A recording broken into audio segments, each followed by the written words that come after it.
오늘 그리고 내일 이번 달 끝날까지 남유다 왕국의 멸망에 대해서 살펴보게 될 것입니다. 자, 8절 한번 보세요. 8절 보면 24장 8절이요. 24장 8절에 보면 누가 왕이 돼요? 여호야긴 이 사람 한 석 달 정도 이 왕 노릇하는데 이 여호야긴 여고냐라고 불리기도 합니다.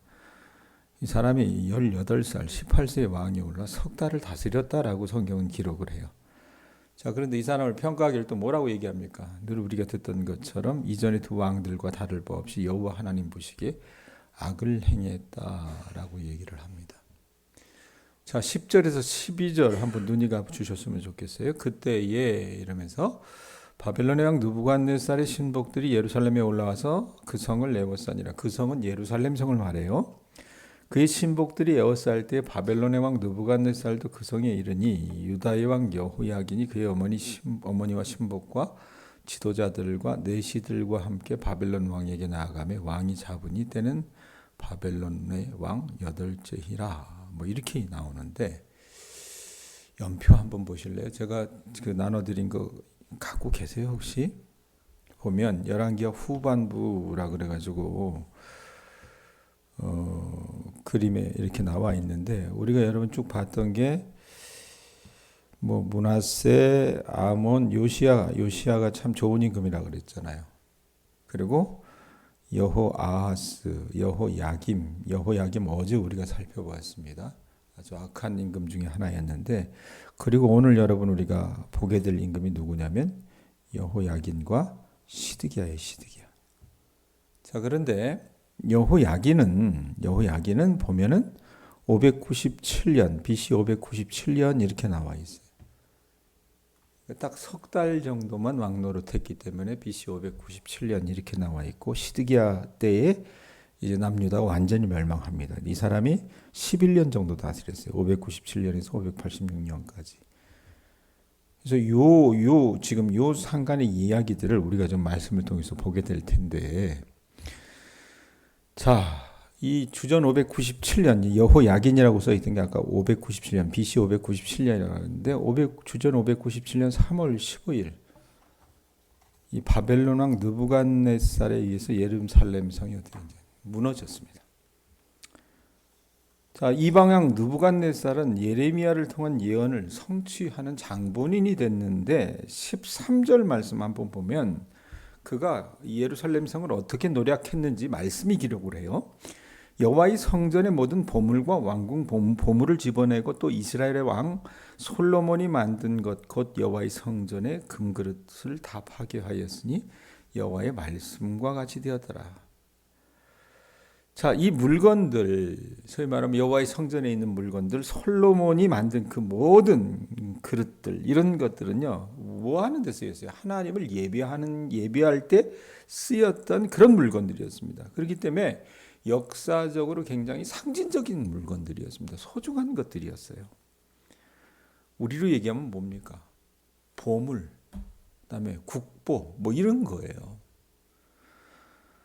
그러니까 이 지금 어떻게 해요? 그걸 다 쓸어간 거 아닙니까? 그러니까 쉽게 얘기하면 용산에 있는 국립중앙박물관 있잖아요. 거기에 쳐들어와 가지고 비싸고 좋은 것만 싹 털어간 거라고 보시면 됩니다.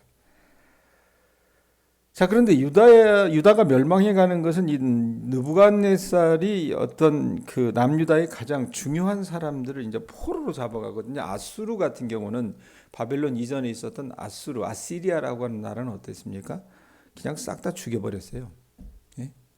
말 안 들으면 씨를 말려버렸는데 이 바벨론은 조금 정책이 달랐던 게 뭐냐면 이 좀 괜찮은 사람들은 포로로 잡아가면서 어떤 자기들의 정책을 폈다 그 말입니다. 그래서 이제 포로로 잡아가는 그 사람들 가운데 대표적인 게 누구예요? 여호야긴입니다. 우리도 병자호란 그 전에 보면 여러분 어떤 일이 일어납니까? 그 볼모로 왕자들을 잡아가잖아요. 대표적인 게 여러분 효종이라고 하는 임금이 왕자일 때 잡혀가거든요. 그런 식이에요. 여호야긴 왕을 잡아가요. 3개월 왕 노릇했는데 그 왕과 왕의 어머니와 그 다음에 왕을 섬겼던 내시와 나라의 권세 있는 모든 자들, 이들을 어떻게 해요? 딱 잡아가지고 여러분 사로잡아서 바벨론으로 다 옮겼다 그 말입니다. 예? 바벨론으로 다 끌고 갔어요. 그리고 용사 7천과 그 다음에 공장과 대장장이 1천, 성경에 있는 것처럼 다 용감하여 싸움에 능한 자들을 바벨론으로 사로잡아갑니다. 임진왜란 때 이 조선 반도에 여러분 전라도 보면 강진 뭐 이런데 지금 그게 있을려나 모르겠지만 있겠죠. 강진이 여러분 원래 뭘로 유명했냐면 도자기로 유명했습니다. 예? 그러니까 고려청자, 뭐 이조백자, 뭐 이렇게 해가지고 나오는 그 도자기들을 여러분 일본 사람들이 굉장히 애지중지했어요. 그래서 이 조선 반도를 어떻게 해요? 침략을 하면서 끌고 간 사람들이 누구냐면 그런 어떤 도자기공들을 굉장히 많이 끌고 갔거든요. 뭐 그런 거라고 보시면 될 것 같습니다. 예? 그래서 이 사람들을 다 끌고 간 거예요. 그러니까 유다는 어떻게 해요? 이제는 보면 쭉정이만 남은 겁니다. 쓸만한 사람들은 하나도 없고요. 다 어떻게 괜찮은 인간들은 다 끌고 간 겁니다. 그래서 느부갓네살의 어떤 이 바벨론의 통치 전략은 재능 있는 사람들을 이렇게 탁 눈여겨봐서 자기 나라를 이놈 싹수가 괜찮다 싶으면 어떻게 데려다가 자기 나라를 풍요롭게 하고 동시에 점령한 나라에서는 어떻게 재능 있는 지도자들 어떻게 그 사람들을 데려가면 그 빼앗긴 여러분 그 피지배국은 어떻습니까? 리더들을 잃는 거잖아요. 리더들을 어떻게 제거함을 당하는 거 아닙니까? 그래서 저항할 수 있는 능력을 상실해 버리는 것이었습니다. 어제도 제가 얘기했지만 정여립을 선조가 어떻게 해요? 척살하고 죽였을 때 이 전라도에 있는 선비들이 눈에 가시였어요. 가시여서 어떻게 합니까? 그때 당시 선비들 대부분이라고 했으니까 어떤 사람은 정여립이 죽었다는 그 얘기를 듣고 눈물을 흘렸다는 이유 하나로 어떻게 해요? 그 선비들을 다 죽여버립니다. 이게 뭐예요? 그런 식으로 지금 이 느부갓네살이 했던 것처럼 어떤 전라도 땅에서 영향력을 행사할 수 있는 사람들을 다 일수한 거라고 보시면 됩니다. 자, 그러고 나서 어떻게 해요? 뭐 사람들이 남아있잖아요. 쭉정이가 남아있겠지만 이 나라를 어찌됐건 다스려야 되지 않습니까? 그래서 왕이 앉힌 사람이 누구냐면 17절 보세요. 17절 보면은 바벨론 왕이 또 누구를 세웠다 그래요?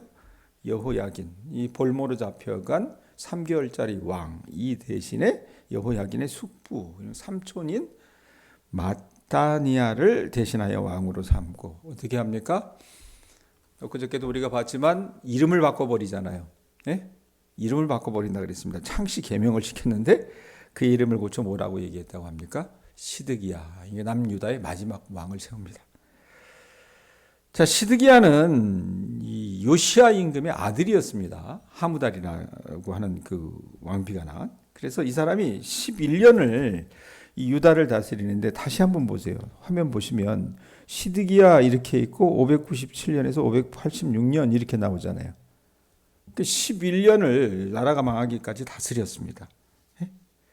그런데 이 왕도 어떻게 했냐면 형이 그렇게 당하고 형이 그렇게 실패하는 것을 보면서도 조카가 잡혀가는 것을 보면서도요 그대로 앞에서 했던 왕들의 그 모습들을 뒤따랐다고 말입니다. 19절 보세요.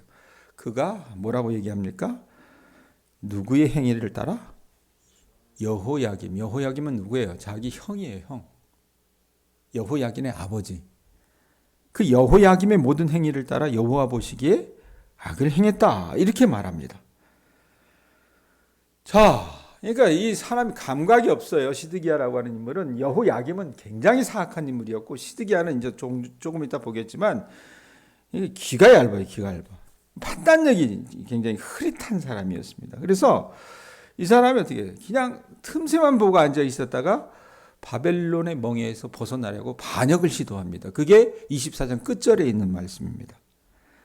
여러분 이미 하나님께서는 선지자 예레미야를 통해서 바벨론의 멍에에 굴복하는 것이 주님의 뜻이고 반역을 절대 깨하지 말라고 경고를 하셨어요. 이 예레미야 여러분 22장에 보면 나오거든요. 자, 그런데 시드기야는 어떻게 하냐면 애굽으로부터 도움을 받을 수 있다고 주장을 했던 이 거짓 선지자들이 옆에서 왕이야 그렇지 않습니다. 우리나라 하나님께서 다시 일으키실 거예요. 그러니까 애굽에 의지하세요. 막 이러니까 어떻게 하냐면 예레미야 말을 어떻게 귀등으로도 듣지 않고 이 거짓 선지자들의 말을 또 신뢰해 버렸다 그 말입니다. 자, 그래서 어떻게 해요? 반역을 획책을 합니다. 느부갓네살이 가만히 있겠어요, 백권산이? 가만히 안 있죠. 그래서 어떻게 합니까? 주전 589년에 느부갓네살이 다시 군대를 거느리고 이제 예루살렘을 침공하는 거예요. 그 몇 명 남아 있지도 않았는데. 그러고 나서 그 내용이 뭐냐면 25장 1절에서 3절입니다.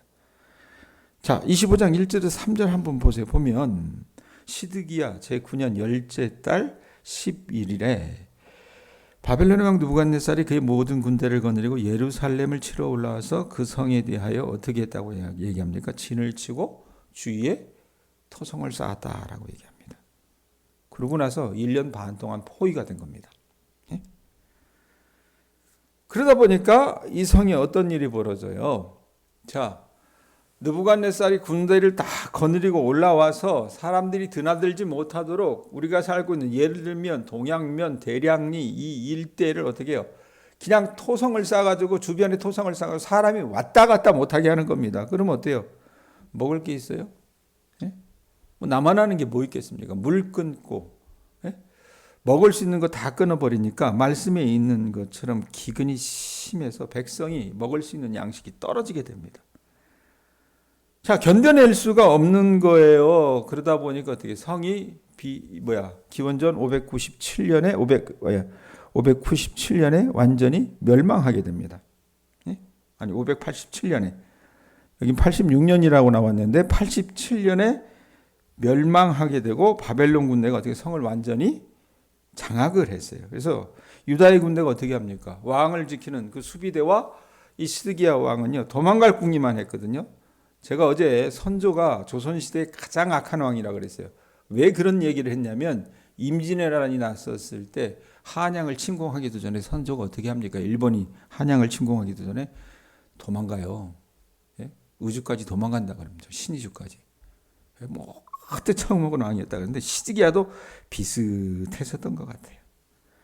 그 도망갈 궁리를 하고 도주 계획대로 어떻게 해요? 도망을 가다가 어떻게 실패로 끝나고 맙니다. 왕의 동상 겪는 길로 도망했다. 그런데 동쪽으로 난 길이었어요. 도망하는 동안 바벨론 군대가 왕을 쫓아와서 여리고 평지에서 어떻게 딱 사로잡아 버려요.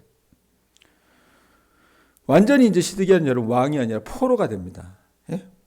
포로가 돼서 전쟁 포로가 돼가지고 이제 바벨론 왕에 이제 끌려가서 신문을 당하는데 그곳이 림나라고 하는 곳이었어요. 그 내용이 7절입니다. 7절 한번 보세요. 우리가 읽었던 마지막 내용. 그들이 시드기야의 아들들을 그의 눈앞에서 어떻게 했대요? 죽이고 그 다음에 시드기야의 두 눈을 빼고 놋사슬로 그를 결박하여 바벨론으로 끌고 갔더라. 자, 시드기야의 자식들이면 왕자들이잖아요. 왕자들을 눈앞에서 죽였어요. 예? 왜 그랬을까? 이 이유가 있어요. 자손을 남겼으면 언젠가는 어떻게 누구든지 그 사람을 또 데려다 왕을 시킬 거 아니에요.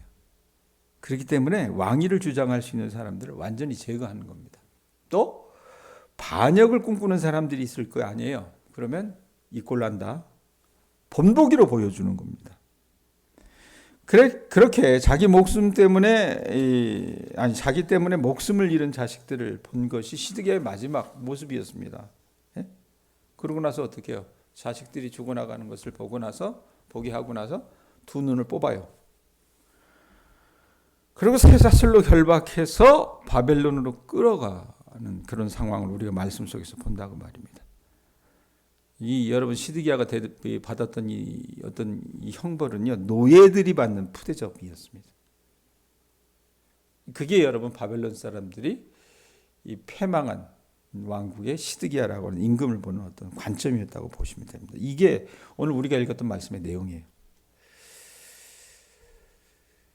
여러분 제가 말씀드렸지만 지난 7월 8월 우리가 2달 동안 예레미야서 말씀을 공부하면서 시드기야 왕이라고 하는 이 인물에 대해서 제가 여러분들에게 몇 번 짚어드렸어요. 혹시 기억나세요? 안 나죠? 이 사람 여러분 굉장히 우유부단한 사람이라고 그랬습니다. 귀가 얇은 사람이라고 그랬어요. 그래서 시드기야는 바벨론에 저항하고 싶어하는 강경론자들이 있었습니다. 절대 우리가 항복하면 안 됩니다. 예? 그런 사람들이 있었고 또 그러지 말아라. 바벨론에 항복해라고 얘기하는 사람이 대표적인 사람이 누구였어요? 예레미야였어요. 예레미야. 너도 살고 이 남은 유민들도 살려면 항복하는 게 유일한 방법이다. 그랬는데 그 둘 사이에서 갈팡질팡하는 나약하고 종잡을 수 없는 언행을 일삼은 사람이 누구였냐면 이 마지막 왕이었던 시드기야였다 그 말입니다. 여러분, 예레미야가 바벨론과 무슨 관계가 있습니까? 예? 뭐 예레미야가 뭐 이완용이 친일 행위를 해서 부귀영화를 얻었던 것처럼 바벨론에 여러분 빌붙은 것은 아닌, 빌붙은 인물은 아니었잖아요. 예레미야는 여러분 하나님이 바벨론을 유다를 심판하는 도구로 사용하실 것이라는 그 내용을 그대로 전했을 뿐이고, 그렇기 때문에 그가 하고자 하는 얘기는 뭐였냐면 바벨론에게 저항하지 말고 제발 복종하라는 그런 메시지를 전하는 그냥 어떤 메신저였어요. 그런데 이 예레미야는 극히 어떤 소수에 해당하는 사람이었고, 대부분의 사람들은 어땠냐면은 지금 이렇게 당해도 유배생활 한 2년만 지나면 우리 다시 돌아올 거다, 이런 식의 어떤 거짓 예언들을 일삼았다 그 말입니다. 왕이 여러분 그 두 이야기를 들으면서 어떻게 했냐면 왔다 갔다 했어요. 신앙생활하는 사람들도 보면 이런 사람들이 있어 없어요? 왔다 갔다 하는 사람들 많다 그 말입니다. 시드기야는 여러분 예레미야 말을 신뢰하지 않았고요. 오히려 예레미야를 감옥에 가두는 것을 방관했던 그런 여러분 어리석은 임금이었다 그 말입니다. 그러면서도 바람 앞에 등불 같은 상황에 나라가 몰리게 되면 어떻게 해요? 감옥에 가뒀던 예레미야를 다시 불러들여요. 불러들여가지고 야, 하나님이 뭐 하시는 말씀 없더냐? 이러면서 또 얘기를 드리려고 한다 그 말입니다. 그러다가 어떻게 했어요? 강경노자들의 말을 듣고 하나님의 뜻을 거역함으로써 예레미야가 경고했던 대로 유다를 멸망케 한 장본인이 이 시드기야라고 하는 인물이라고 말입니다. 최근에 출간된, 저는 김대중 대통령을 굉장히 존경하는 사람인데, 이 김대중 육성회고록을 두고 유시민 작가가 이 김대중 대통령을 이야기할 때 김대중 대통령이 늘 입에 달고 살았던 말이 있어요. 그게 뭐냐면 서생적인 문제의식과 상인의 현실감각, 이 부분을 얘기를 하거든요. 서생은 뭐예요? 글을 배우는 학생의 어떤 문제의식과 상인은 뭡니까? 장사하는 사람들의 현실감각을 정치하는 사람들은 잘 갖고 있어야 된다. 균형감각을 잘 가져야 된다. 이런 얘기를 하는데 그 부분에 대해서 얘기하는 것들을 잠깐 한 1분 정도밖에 안 되니까 한번 좀 보셨으면 좋겠어요. 그래서 우리 역사의 김구라고 하는 인물과 이승만에 대해서 김대중 대통령이 어떻게 평가했는지 한번 좀 보셨으면 좋겠습니다. 한번 보시기 바랍니다.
자, 이걸 제가 왜 보여드리냐면,